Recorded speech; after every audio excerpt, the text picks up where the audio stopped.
오늘 우리에게 주신 하나님의 말씀은 요한복음 1장 29절의 말씀입니다. 요한복음 1장 29절의 말씀을 우리가 가진 개역개정 성경으로 함께 읽겠습니다. 이튿날 요한이 예수께서 자기에게 나아오심을 보고 이르되 보라, 세상 죄를 지고 가는 하나님의 어린 양이로다.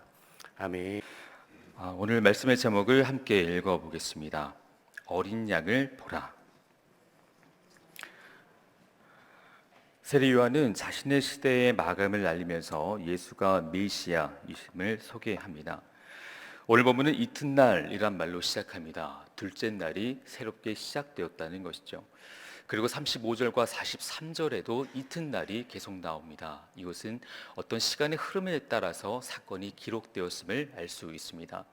우리가 이 이튿날에 대해서 이해하기 위해서는 먼저 첫째 날에 무슨 일이 있었는지를 알아야 합니다. 요한복음 1장 19절부터 21절의 말씀을 함께 읽겠습니다. 시작. 유대인이 예루살렘에서 제사장들과 레위인들을 요한에게 보내어 내가 누구냐 물을 때에 요한의 증언이 이러하니라. 요한이 드러내어 말하고 숨기지 아니하니 드러내야 하는 말이 나는 그리스도가 아니라 한데, 또 묻되 그러면 누구냐?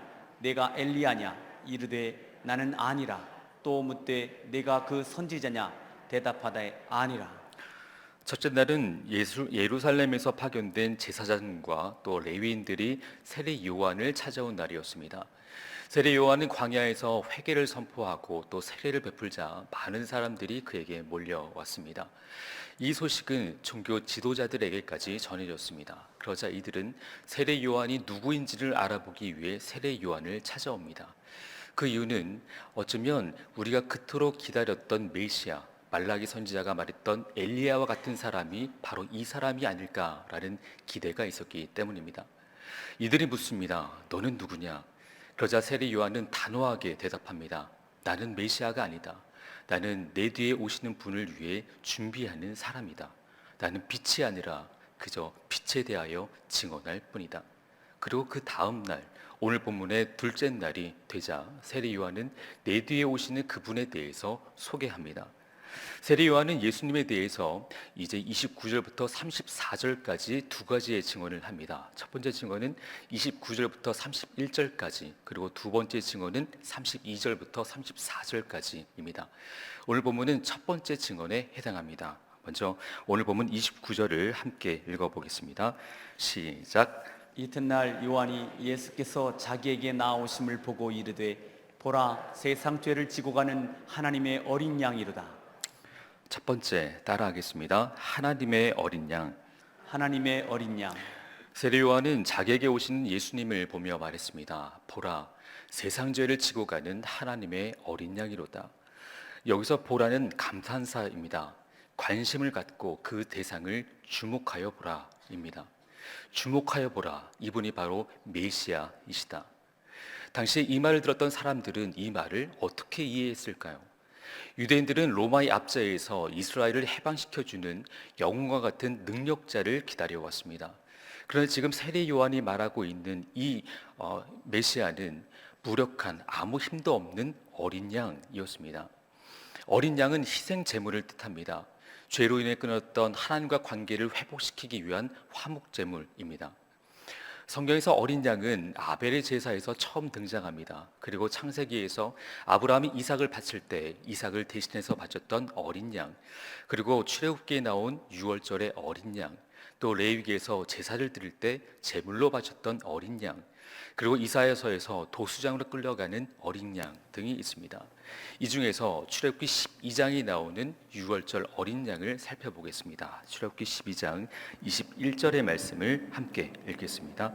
시작. 모세가 이스라엘 모든 장로를 불러서 그들에게 이르되 너희는 나가서 너희 가족대로 어린 양을 택하여 유월절 양으로 잡고. 이스라엘을 출애굽시키기 위한 10가지 재앙 중에서 마지막 재앙은 처음 난 것들의 죽음이었습니다. 이때 이 심판을 면할 수 있는 방법은 어린 양을 잡아서 그 피를 집 문설주에 바르는 것이었어요. 이렇게 어린 양의 피를 바른 이스라엘은 생명을 보존할 수 있었습니다. 이후에 하나님은 유월절의 어린 양을 속죄의 어린 양이란 의미로 매년 유월절마다 어린 양을 잡아서 이것을 기념하게 하셨습니다. 그러니까 이스라엘은 유월절마다 이 어린 양을 잡으면서 출애굽의 구속을 기억하고 동시에 앞으로 올 메시아의 구원도 함께 대망했습니다. 게다가 이사야는 앞으로 올 메시아가 이 유월절 어린 양과 관련이 있음을 예언했습니다. 이사야 53장 7절 말씀을 함께 읽겠습니다. 시작. 그가 곤욕을 당하여 괴로울 때에도 그의 입을 열지 아니하였으며 마치 도수장으로 끌려가는 어린 양과 털 깎는 자 앞에서 잠잠한 양같이 그의 입을 열지 아니하였도다. 이사야는 유월절 어린 양처럼 도수장으로 끌려가는 어린 양이 바로 메시아 그리스도이심을 가리켰습니다. 고난의 종으로 묘사되고 있는 메시아는 우리의 죄를 대속하기 위해 고난을 받으십니다. 여기서 어린 양은 아무런 죄가 없습니다. 그저 우리의 죄를 대신할 뿐입니다. 이처럼 세례 요한은 출애굽기와 이사야서 말씀을 통해서 하나님이 보내신 메시아는 유월절에 자기 백성을 위해 죽임당하는 어린 양이라는 결론을 얻게 되었습니다. 특별히 세례 요한이 말하고 있는 이 어린 양은 복수가 아니라 단수입니다. 옛부터 계속 죽임을 당해왔었던 수많은 어린 양이 아니라 세상 죄를 대속하기 위한 하나님이 정해 놓으신 단 하나뿐인 바로 그 어린 양을 말합니다. 예수님과 비슷한 시대를 살았던 유대인 역사가 요세푸스에 의하면 해마다 유월절이 되면 약 25만 6천 마리의 어린 양이 성전에서 도살되었다고 기록합니다. 해마다 또 매년마다 사람들은 자신의 죄사함을 얻기 위해 무수히 많은 어린 양을 바쳐왔지만 결국 어느 누구도 영원히 속죄함을 얻을 수 없었습니다. 그래서 하나님은 이런 우리의 연약함과 유한함을 아시고 세상의 모든 죄를 단번에 그것도 영원히 속죄할 수 있는 하나님의 어린 양을 예비하셨습니다.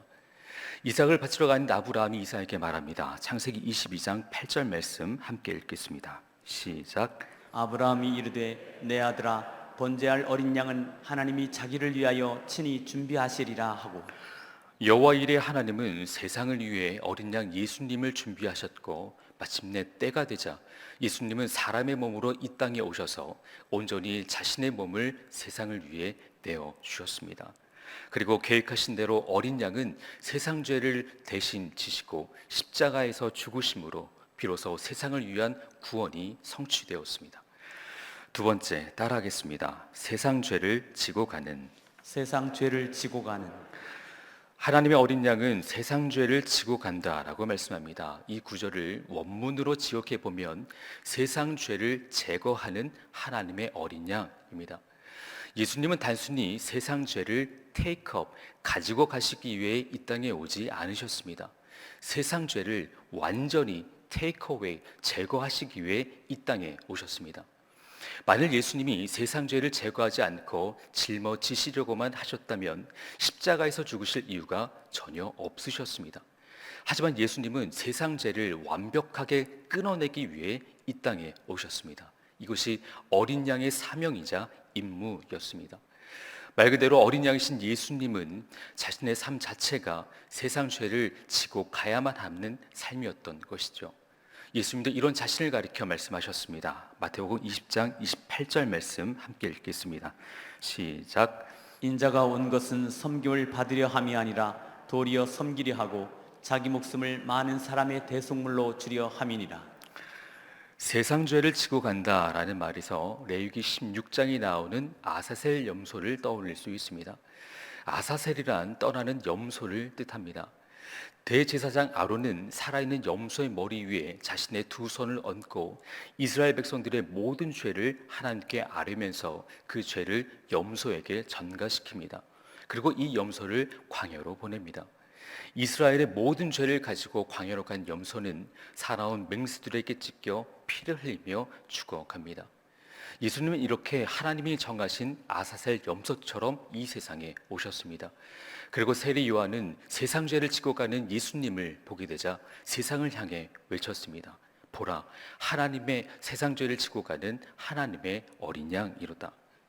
세상 죄란 아담의 타락 이후에 하나님을 믿지 않고 하나님을 거부하는 우리의 타고난 본성입니다. 예수님은 우리 한 개인의 죄뿐만 아니라 모든 인류의 죄를 대속하시기 위해 유월절 어린 양이 되신 겁니다. 하지만 안타깝게도 세상의 모든 사람들, 많은 사람들은 아직도 예수님을 알지 못합니다. 교회도 알고 예수에 대해서 듣긴 들었어도 예수가 그리스도인지는 알지 못합니다. 사실 세례 요한도 처음에는 몰랐습니다. 세례 요한은 예수님보다 6개월 먼저 태어났고 또 예수님과 친척 관계였습니다. 어릴 때부터 예수님과 친한 사이로 지내왔었지만 이 예수가 인류를 구원할 메시아인 줄은 몰랐습니다.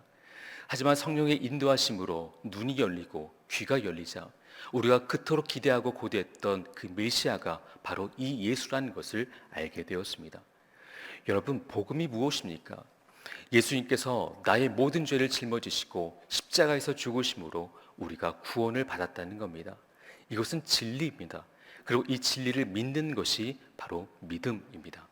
이제 누구든지 예수를 나의 구세주로 믿으면 대속의 구원과 대속의 생명을 얻게 됩니다. 세 번째, 따라하겠습니다. 대속의 예수를 바라보라.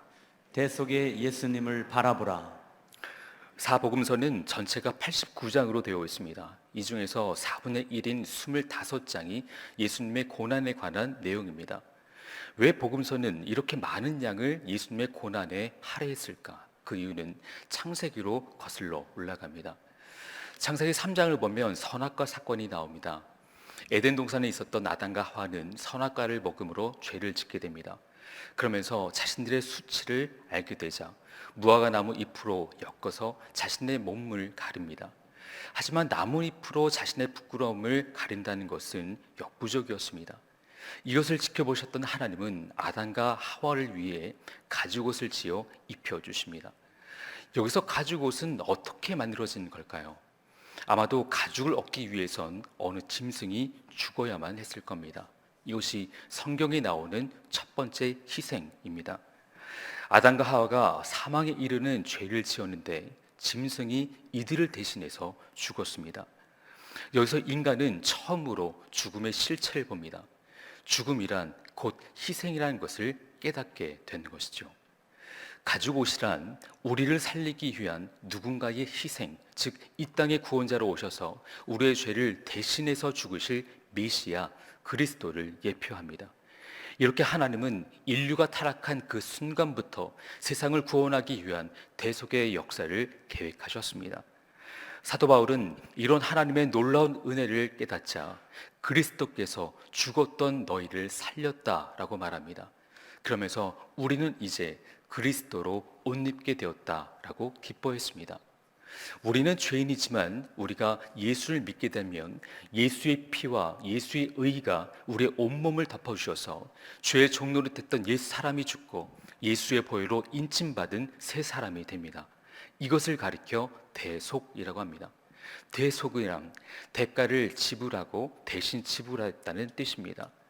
이것을 재물당하는, 무엇보다 죽임당하는 재물의 입장에서 보게 되면 대속이지만 죽은 양 때문에 생명을 얻은 살아난 사람의 입장에서 보게 되면 구속입니다. 구속이란 값을 치르고 구원받았다는 뜻입니다. 예수님이 십자가에 달리셔서 마지막으로 하신 말씀이 다 이루었다입니다. 이걸 다른 말로 하면 대가를 다 지불했다입니다. 이렇게 대속과 구속의 정점은 바로 십자가입니다. 예수님의 십자가를 우리가 믿는다라고 하는 건 마치 양에게 내 죄가 옮겨져서 나 대신 양이 죽으면 내 죄가 없어지는 것처럼 내가 예수님의 십자가를 믿게 되면 내 죄가 예수님의 대속하심으로 깨끗하게 용서받았다는 것을 의미합니다. 아담과 하와가 죄를 짓고 에덴 동산에서 빠져나왔을 때 자신들의 부끄러움을 대신해서 죽은 이 짐승을 보면서 무슨 생각을 했을까요? 죄는 내가 지었는데 이 불쌍한 짐승이 죽었구나. 이것이 대속과 구속입니다. 예수님은 이렇게 세상에 오셨습니다. 그리고 우리를 살리기 위해 우리를 대신해서 죽으셨습니다. 사랑하는 여러분, 여러분은 무엇을 보고 계십니까? 누군가를 위해 대신할 수 있는 것, 그만큼 사랑하기 때문입니다. 우리가 아직 죄인 되었을 때 우리를 위한 하나님의 사랑은 시작되었습니다. 그리고 이 땅에 오신 예수님은 기꺼이 우리를 위해 자신의 몸을 내어주셨습니다. 믿음이란 하나님이 우리를 위해 하신 일을 감사로 받아들이는 것이고 그 사랑을 믿음으로 반응하는 것입니다. 세례 요한은 하나님께서 말씀해 주신 것을 그대로 보고 증언했습니다. 예수님은 우리의 모든 죄를 대속하시기 위해 이 땅에 오신 하나님의 어린 양 그리스도이시다. 바라기는 죄악이 가득한 이 세상을 바라보지 말고 나를 구원하신 예수를 바라보십시오. 세상 죄를 지고 가는 하나님의 어린 양이 바로 복음입니다. 우리가 예수를 나의 그리스도로 믿을 때 예수의 피가 죄와 사망을 이기고 우리를 살립니다. 오늘 세례 요한은 이 예수를 세상을 향해 외쳤습니다. 예수님은 누구이신가? 하나님의 어린 양. 예수님은 누구를 위해 오셨는가? 이 세상을 위해. 예수님은 무엇을 위하여 이 땅에 오셨는가? 우리의 죄를 모두 지시기 위하여. 이 자리에는 우리 모두 하나님으로부터 시작된 구원의 역사, 구원의 사랑을 외면하지 말고 믿으시길 소원합니다. 아멘. 우리를 위해 값없이 베풀어 주신 그 하나님의 사랑을 굳게 믿고 신뢰하면서 예수의 십자가를 굳게 믿으며 무엇보다 그 은혜에 합당한 삶을 살아가는 저와 여러분이 되시길 간절히 소원합니다. 아멘. 이 시간 말씀을 생각하며 다 같이 찬송하고 기도하도록 하겠습니다. 예수 나를 위하여 우리 1절과 2절을 부르겠습니다.